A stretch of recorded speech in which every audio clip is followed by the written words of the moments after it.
L'exercice de cette vidéo nous demande de remplir un tableau T, puis distinguer les éléments positifs des éléments négatifs dans deux tableaux T pose et T NEG.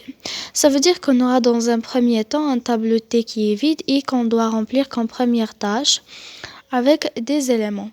Et deuxièmement, on doit distinguer les éléments positifs des éléments négatifs.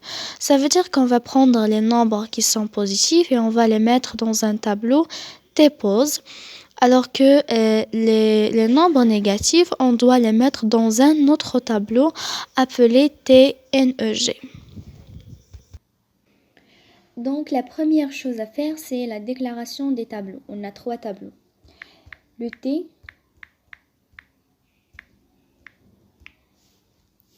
ainsi que le T pose, en plus de T neg.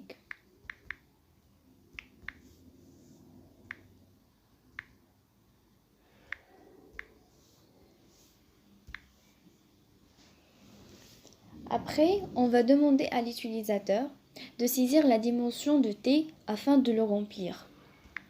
Je vais l'appeler N. Elle est bien sûr de type entier.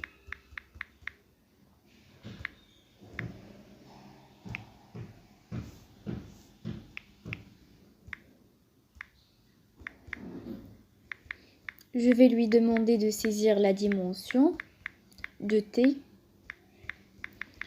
Donc la dimension du tableau.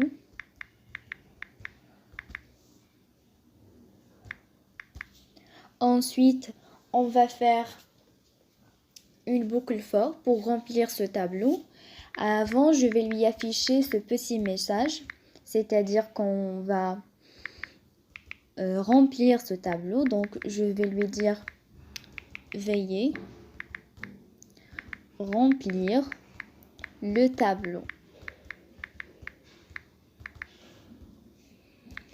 Et on commence la boucle. Donc, for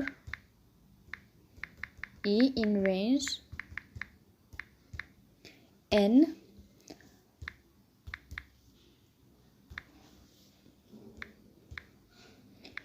je vais appeler v la valeur saisie par l'utilisateur.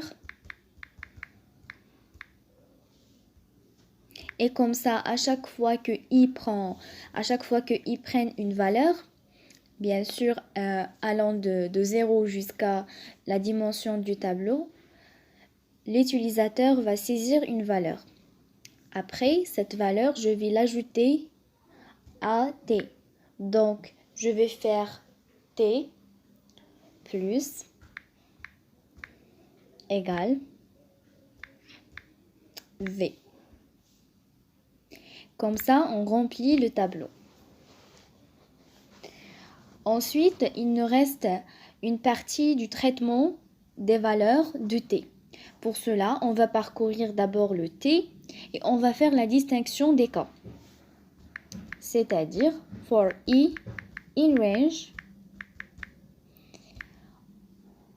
donc n,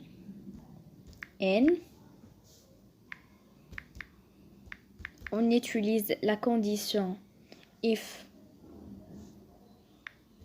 t de i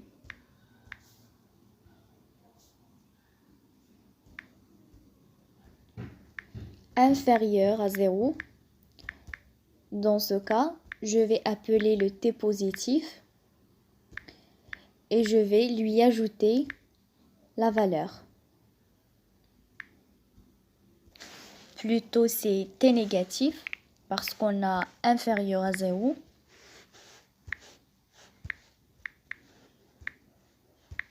T de i. Else, dans le else bien sûr, si le t de i il est supérieur à 0, dans ce cas je vais appeler le tableau qui va contenir les éléments positifs et je vais lui ajouter l'élément. Comme ça, on finit et on va afficher à l'utilisateur le résultat. Je vais écrire ici T pour afficher d'abord le T.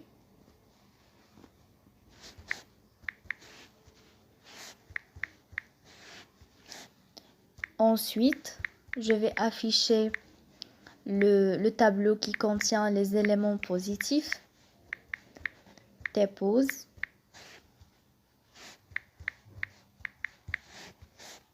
Et de même pour l'autre tableau.